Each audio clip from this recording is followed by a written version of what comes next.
South India shopping mall the wedding mantra సరికొత్త wedding collection South India shopping mall. So Visweswara Reddy గారు, నేను మిమ్మల్ని first MP ఉన్నప్పుడు ఇదే రూమ్ లో ఇంటర్వ్యూ చేశాను, BRS లో ఉన్నప్పుడు. మళ్ళీ తర్వాత మీరు ఓడిపోయారు, మళ్ళీ గెలిచిన తర్వాత మళ్ళీ ఇప్పుడే ఈ బర్నింగ్ ఇష్యూ మీద వచ్చాను కాబట్టి ఎప్పుడు చాలా ఆహ్లాదకరంగా నవ్వుతూ టెన్షన్స్ లేకుండా కూల్గా ఉంటారు. At the same time first time second time లేకపోతే ఫస్ట్ టైం గెలిచిన వాళ్ళని మనం అబ్జర్వ్ చేస్తూ ఉంటాం. చాలా బ్రాండెడ్ వాడతారు, షర్ట్లు కానీ, షూ కానీ, ప్యాంట్స్ కానీ, వాచెస్ కానీ. నేను వాచ్ పెట్టుకోను. రామరాజ్ 900 రూపాయలు 800 రూపాయల షర్ట్స్, నేను ఎప్పుడు 1000 రూపాయల షర్ట్స్. యూజువల్గా చెప్పాలంటే గుస్సీ అని, LV అని,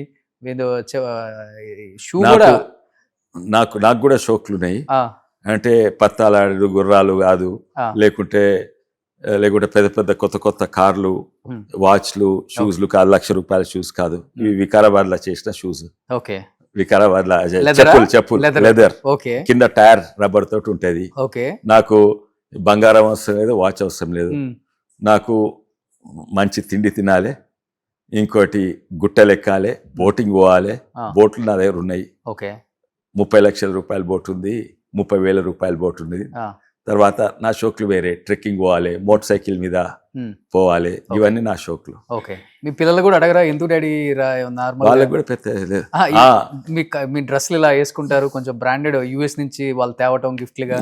ఒక్కటి US, ఈ ప్యాంట్ ఒక్కటి US కానీ తక్కినవన్నీ ఇండియానే. అసలు ఈ సోకులు ఉండవు నాకు. ఇంత కాస్ట్లీ షర్ట్ వేసుకోవాలి, దావత్లో కొడితే కొంచెం మంచి షర్ట్ వేసుకుంటా, కానీ ఇదే మోస్ట్ కంఫర్టబుల్, పర్ఫెక్ట్ ఫిట్ అవుతుంది నాకు. 42 రామరాజ్ పర్ఫెక్ట్ ఫిట్టింగ్. అండ్ ఇదేమో Izod golf pant perfect fitting. So very cool life, no హడావుడి. నాకు మంచి పెయింటింగ్ ఇష్టము, మంచి మ్యూజిక్ ఇష్టము, మంచి మ్యూజిక్ సిస్టమ్ ఉంది, పెయింటింగ్ ఆ షోక్లు. కానీ ఇవన్నీ షోక్లు ఏంటంటే ఇంకోరికి ధనం చూపెట్టుకుంటందుకు, నాకు అవసరం లేదు. అంతే కదా. నేను 4 లక్షల రూపాయల బూట్లు వేసుకున్నా, నేను ఈ వాచ్ తొట్టుకున్నా, అరే తారేవాలే పెన్, అదేంది మాంట్ బ్లాంక్ పెన్ లేదని, నా పెన్ గిది ₹2 పెన్. అవును, ఎంత మంచిగా రాస్తుంది అది. మాంట్ బ్లాంక్ ఎంత మంచిగా రాస్తుంది, ఇది కూడా అంత మంచిగా రాస్తుంది. సూపర్. ఇవన్నీ ధనం షో ఆఫ్ చేసుకుంటుంది. కార్లు కూడా పెద్ద హడావుడే ఉండదు. కార్లు కూడా నాకు ఉన్నాయి, మా కొడుకు మంచిగా ఉన్నాయి.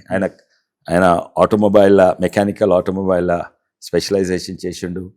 ఆయన ఇంత పెద్ద బిజినెస్ నడుస్తున్నా కూడా ఆయన చిన్న గరాజ్ నడిపిస్తాడు. అప్పుడప్పుడు ఆయన సాటర్డే సండే టైం ఉంటే పాతకాలు కొని దాన్ని రిపేర్ చేసి అమ్ముతాడు. ఆయన గరాజ్ ఉంది, కానీ పెద్ద బిజినెస్ 1000 కోట్ల బిజినెస్ నడుపుతాడు.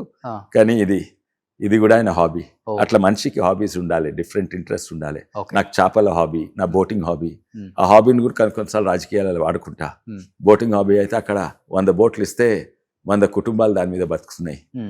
అట్లా ఎన్నో. ఇప్పుడు నాకు చేపలు, అక్వేరియం చేపలు ఇష్టం, దాన్ని ఓ బిజినెస్గా వాళ్ళకు. నాకు చెట్లు పెంచేది, గార్డెనింగ్ చాలా ఇష్టం, దాని మీద కూడా కొన్ని ప్రాజెక్ట్స్ చేస్తున్నా. గ్రామీణ ప్రాంతంలో వాళ్ళకు ఆమ్దాని ఎక్కువ వస్తుంది. ఇప్పుడు ప్రత్యేకంగా తింటాను, మష్రూమ్స్ అంటే ఇష్టము. ఇప్పుడు మష్రూమ్స్ ఎక్స్పెరిమెంట్ చేస్తున్నా.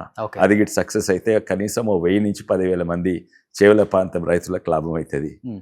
తర్వాత నేను కొత్త యంత్రాలు చేస్తున్నా, కొన్ని యంత్రాలు రైతులకు లాభం అయ్యేటట్టు చేస్తారు.